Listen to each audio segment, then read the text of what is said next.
Supervisors must pay close attention to cyber risk as it is one of the material risks faced by the financial sector. The financial sector is well regulated and the regulations are designed to safeguard institutions, customers and the overall financial system. They address both financial and non-financial risks, thus promoting financial and operational resilience. Financial resilience is about banks' ability to offer essential services such as credit, liquidity and payment processes during times of stress and withstand severe financial shocks. Following the great financial crisis of 2007 to 2009, reforms from the Basel Committee strengthened supervision of the global banking system.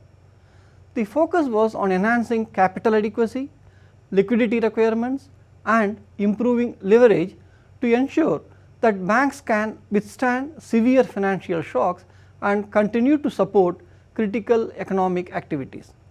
Basel III reforms have aimed to bolster governance and risk management and ensure banks maintain high quality capital and liquid assets.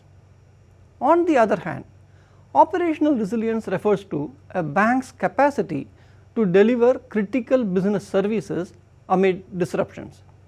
It empowers banks to identify threats, protect themselves from potential failures, respond and adapt effectively and recover from disruptive events promptly. Cyber resilience specifically addresses a bank's capability to maintain critical operations during disruptive cyber incidents. Threats to financial resilience generally arise from typical financial risks like loan defaults or investment losses, which usually pertain to banks' on and off balance sheet exposures. Financial resilience can often be reinstated by injecting additional capital or liquidity. In contrast, operational resilience requires upfront investments in robust technologies and processes. It hinges on identifying essential operations, understanding dependencies, having effective business continuity and disaster recovery plans and conducting regular testing of these plans. Unlike financial resilience, operational resilience cannot simply be restored with additional capital or liquidity. Cyber resilience is fundamental to achieving this. Supervisors play a dual role in managing cyber risk, ensuring the safety of individual institutions and protecting customers while also addressing systemic cyber risks.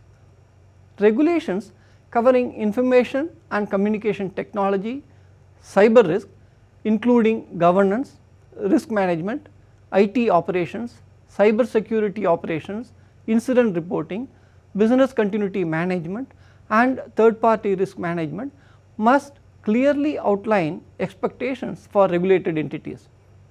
Such regulations should be outcome focused and applied proportionally. Supervisors must use both on-site and off-site tools to ensure effective implementation of regulations and take corrective action when necessary. They also need sufficient resources to perform their responsibilities effectively. Promoting cyber hygiene, that is basic practices aimed at protecting personal information and devices from cyber threats among supervised entities and regularly testing business continuity plans contributes significantly to safety and soundness. Additionally, supervisors must tackle systemic cyber risks stemming from interconnections, interdependencies and concentration in technology, geography or cross-border arrangements. The IMF has proposed key recommendations for supervisors to oversee cyber risks effectively. First, it is crucial to understand the threat landscape by preparing a cyber map that outlines interconnections and dependencies, aiding in identifying critical nodes. Articulating regulation is crucial for effective supervision. Regular assessments should focus on the implementation of these regulations. Arrangements for incident reporting and information sharing enhance overall cyber preparedness. Since cyber attacks will happen, emphasis should be placed on building the capacity to respond to and recover from incidents. Supervisory agencies must have adequate resources and expertise to fulfill these responsibilities effectively.